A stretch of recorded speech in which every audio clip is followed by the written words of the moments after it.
بشأنه وجلاله وهو الذي بلغ العلا بكماله.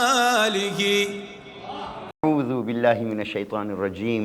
بسم الله الرحمن الرحيم. الحمد لله رب العالمين. الحمد لله الذي هدانا لهذا وما كنا لنهتدي لولا أن هدانا الله لقد جاءت رسل ربنا بالحق.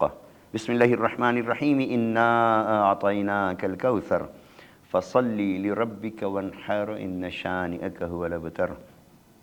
أما بعد. بسم الله الرحمن الرحيم. إذا السماء انشقت وأذنت لربها وحقت وإذا الأرض مدت وألقت ما فيها وتخلت. السلام علیکم ورحمۃ اللہ وبرکاتہ. عزیزان گرامی، القائم ٹی وی پاکستان کراچی سے ماہ رمضان المبارک 1445 ہجری کا درس ترجمہ و تفسیر قرآن آیات سورہ قرآنی آپ کی خدمت میں نسیم آغا حاضر ہوں. الحمدللہ ہمارا ماہ رمضان کا یہ پروگرام بہت سکون سے اور انشاءاللہ بہترین ترجمے کے ساتھ آگے بڑھ رہا ہے. جیسا کہ پہلے آپ کی خدمت میں عرض کیا کہ ہم یہاں استفادہ کر رہے ہیں تفسیر مولانا حافظ فرمان علی اللہ مقامہ سے، اور انہی کا ترجمہ ہم یہاں پیش کر رہے ہیں. اور جیسا کہ ہمیں معلوم ہے مولانا حسن امداد شاہ صاحب اور مولانا ذیشان جوادی صاحب مرحوم مولانا مقامہ کی تراجم موجود ہیں، اور اس کے بعد ہمارے پاس تفسیر البیان حضرت ایت العظمہ خوئی مدد اللہ علیہ اللہ مقامہ کی موجود ہے. اس سے استفادہ کرتے ہوئے آج سورہ نمبر 84 ہے، سورہ مبارکہ انشقاق. عزیزان گرامی، یہ 25 آیات پر مشتمل سورہ مبارکہ ہے. مکہ معظمہ میں نازل ہوا، اور یہ میں عرض کر چکا ہوں کہ مکہ معظمہ میں جب تک نبی اللہ رہے ہجرت سے پہلے تک تو جو سورے نازل ہوئے ان میں زیادہ انذار ہے، زیادہ حقیقت کی طرف لانے کے لیے اللہ نے ڈرایا ہے، اپنے عذاب سے ڈرایا ہے. حقیقت کی طرف لانے کے لیے اللہ نے انسانی زندگی میں پیش آنے والے واقعات پر اپنا حکم لاگو کیا ہے، جس کے اندر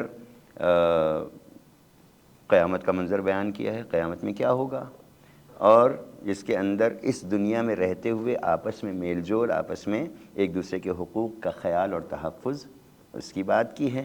اس سورہ مبارکہ انشقاق میں پروردگار نے اپنی نعمتوں کا ذکر کیا ہے، اور کفار کے عذاب کی پھر بات کی ہے، اور ہر لحظہ اللہ اپنے ہر ایک بندے پر نظر رکھے ہوئے ہے، کہ جس کے لیے کہا گیا کہ وہ وحدہ لا شریک ہر بندے سے اس کی ماں سے 70 گنا زیادہ محبت کرتا ہے.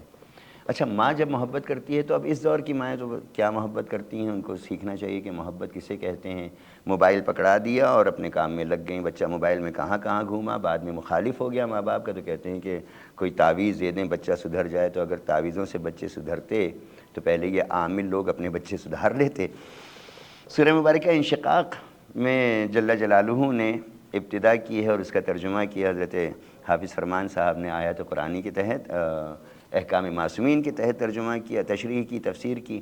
بسم اللہ الرحمن الرحیم. اللہ کے نام سے شروع کرتا ہوں جو نہایت مہربان اور بہت رحم کرنے والا ہے. اذا السماء انشقت، جب آسمان پھٹ جائے گا. اللہ اکبر. آسمان کا پھٹنا ہم کبھی کبھی مشاہدہ کرتے ہیں کہ بادل ٹکڑے ٹکڑے چل رہے ہوتے ہیں، بیچ بیچ میں سے پھٹے ہوئے ہوتے ہیں. بہت سے افراد اس سے ہی ڈر جاتے ہیں کہ یہ بادل پھٹیں. بادل کا پھٹنا الگ ہے، آسمان، وہ جو 7 آسمان ہیں ان کا پھٹنا بالکل الگ ہے. اور یہ آسمان پھٹے گا کیوں؟ آسمان ہم کہہ رہے ہیں امیزون ہے، ہم کہہ رہے ہیں کہ وہ چند گیسز ہیں جو جمع ہوئی ہیں اور اس کے بعد پھر دوسری گیسز. یہ اس وقت کی سائنس نے ہمیں دیا ہے. سائنس پر کبھی یقین کامل نہ کیجیے گا، چونکہ سائنس اپنی تحقیقی منازل طے کر رہی ہے. 1400 سال پہلے اللہ کے آخری نبی صلی اللہ علیہ وآلہ وسلم نے اس قرآن کریم کے تحت سب کچھ بتا دیا ہے. اب یہ جو اپنے آسمان پر تحقیق کر رہی ہے اس وقت کی سائنس، یہ کل فوراً پلٹ جائے گی، پرسوں پھر، اور تحقیق بڑھتی جائے گی، اس کے اقوال پلٹتے جائیں گے. قرآن اپنی جگہ باقی ہے، قرآن ابد الآباد باقی ہے، معجزہ الہی باقی ہے. یہ آسمان پھٹے گا کیوں؟ کہا اپنے پروردگار کا حکم بجا لائے گا جو اس پر واجب ہے۔ کیا کمال بات ہے! اللہ کا حکم حتیٰ آسمان پر بھی واجب ہے بجا لانا۔ تو جب اللہ کا حکم آسمان پر واجب ہے، زمین پر واجب ہے، درختوں پر واجب ہے، پہاڑوں پر واجب ہے، ہواؤں پر واجب ہے، پتوں پر واجب ہے، ہر ایک پر واجب ہے، تو انسان ان تمام میں افضلیت رکھنے کے لیے افضلیت کے تحت پیدا کیا گیا، انسان کو ان تمام پر افضل قرار دیا ہے۔ اشرف المخلوقات کہاں ہے؟ وہ اس لیے کہ یہ اپنے رب کے احکامات، اپنے اللہ جل جلالہ کے احکامات پر عمل کر کے سب سے اوپر ہے، سب سے اوپر ہے۔ ساری نعمتیں اس کے لیے خلق کی ہیں، یہ ان نعمتوں کو حق کے تحت استعمال کرے تو کامیاب ہے۔ مزید فرمایا وَإِذَا الْأَرْضُ مُدَّتْ، یہ وہی مدہ سے ہے، کھینچنا، مدت پھیل جانا، مدت مدہ کھینچ جانا، کھینچنا۔ اور جب زمین برابر کر کے تان دی جائے گی، زمین بالکل برابر ہو جائے گی، پہاڑ تمام جو ہیں وہ ریزہ ریزہ ہو جائیں گے، کیا ہو جائے گا کیا نہیں ہو جائے گا، روز قیامت کا منظر جس دن قیامت قائم ہوگی، اور جو کچھ اس میں ہے وہ زمین اگل دے گی اور بالکل خالی ہو جائے گی۔ آج ایک وہ پہاڑ کے جو آتش فشاں پہاڑ کہلاتا ہے، وہ جب اپنے اندر کی چیزیں اگلتا ہے تو وہ سب کو جلا کر رکھ دیتی ہے۔ وہ آگ جب حکم الہی کو بجا لاتے ہوئے زمین اپنا سب کچھ اگل دے گی تو پھر انسان کو کیا بنے گا؟ بچائیں اپنے آپ کو، بچائیں۔ قوا انفسکم واہلیکم نارا، اپنے آپ کو بچائیں اور اپنے اہل کو اللہ کی آگ سے بچائیں، اس کے عذاب کی آگ سے بچائیں۔ پڑھیں، لکھیں، علم حاصل کریں، آگے بڑھیں۔ مزید اس آیت نے کہا کہ اور اپنے پروردگار کا حکم بجا لائے گی اور اس پر لازم بھی یہی ہے، یعنی زمین بھی اللہ کے حکم کی تابع ہے۔ اے انسان، تو اپنے پروردگار کی مصوری کی کوشش کرتا ہے، تو اپنے پروردگار کی حضوری کی کوشش کرتا ہے، معذرت وہ لفظ مصوری میں نے دہرایا، حضوری کی کوشش کرتا ہے، تو ایک نہ ایک دن اس کے سامنے حاضر ہوگا۔ ایک نہ ایک دن یوں حاضر ہونے سے مراد نہیں ہے کہ ایک پروردگار وہ ایک جسم رکھتا ہے، کہ ایک کہا جائے کہ وہ ایک سمت رکھتا ہے، طرف رکھتا ہے، نہیں، حاضر ہم ہر وقت اللہ کے سامنے ہیں۔ وہ نور ہے، اللہ نور السماوات والارض، زمین و آسمان کا نور ہے پروردگار، ہر لحظے ہر طرف اللہ ہی اللہ ہے۔ جسے مولا کائنات امیر المومنین علیہ السلام نے فرمایا کہ میں نے اللہ کو دیکھا، فرمایا اللہ کو دیکھا، وہ کہاں نظر آیا؟ کہا کہ اس کی تخلیقات کو دیکھا، خوبصورت پھولوں کو دیکھا، اللہ کی قدرت کو دیکھا، اللہ کو پہچانا کہ جب یہ تخلیق اتنی اچھی ہے تو پھر خالق کتنا اچھا ہوگا۔ بلند و بالا پہاڑوں کو دیکھا، قوت کا مظہر دیکھا، تو کہا یہ پہاڑ اتنے مضبوط ہیں، طاقتور ہیں، تو پھر ان کا بنانے والا کتنا طاقتور ہوگا۔ کہا کہ نشانیوں سے اصل اللہ کو دیکھ لیا کہ اس کی تخلیقات اتنی اچھی ہیں تو خود خالق کتنا اچھا ہوگا۔ بس حاضر اس کے سامنے حاضر ہوں گے، ایک نہ ایک دن اس کے سامنے حاضر ہوں گے، اس سے مراد یہی ہے کہ روز قیامت واقع ہوگا، میدان حشر میں سب کے سب اس کی عدالت کے سامنے حاضر ہوں گے، پھر ہر ایک کو اس کے کیے دھرے کی جزا یا سزا ملے گی۔ پھر اس دن جس کا نامہ اعمال اس کے داہنے ہاتھ میں دیا جائے گا، فَأَمَّا مَنْ أُوتِيَ كِتَابَهُ بِيَمِينِهِ فَسَوْفَ يُحَاسَبُ حِسَابًا يَسِيرًا، تو عنقریب اسے تو حساب میں آسان طریقے سے لیا جائے گا۔ سیدھے ہاتھ میں جس کا حساب نامہ اعمال آ جائے، یعنی نیک تھا، کامیاب ہے۔ وَأَمَّا مَنْ أُوتِيَ كِتَابَهُ وَرَاءَ ظَهْرِهِ، اور اگر کسی شخص کو نامہ اعمال اس کی پیٹھ کے پیچھے سے دیا جائے گا، وراء ظہرہ، پیٹھ کے پیچھے سے دیا جائے گا، تو وہ موت کی دعا کرے گا، حالانکہ مر کے زندہ ہوا ہے، قیامت کے دن مر گیا تھا، پھر زندہ ہوا ہے، پھر وہ موت کی دعا کرے گا اور جہنم واصل ہوگا۔ یہ شخص اپنے لڑکے بالوں میں مست رہتا تھا۔ بس عجیب چیز ہے عزیزان گرامی، واقعی عجیب چیز ہے۔ وہ شخص جو اپنی آل اولاد کے لیے حرام حلال کی تمیز کیے بغیر ہر قسم کا رزق لائے جا رہا ہے، گھر میں پاک و نجس کی تمیز کیے بغیر ہر قسم کا، بچے پل جائیں، بچوں کی خاطر اپنے آپ کو جہنم میں نہیں ڈالو، اپنے آپ کو بھی بچاؤ، اپنے بچوں کو بھی بچاؤ، کس سے؟ اللہ کی آگ سے، یعنی اللہ کے عذاب سے۔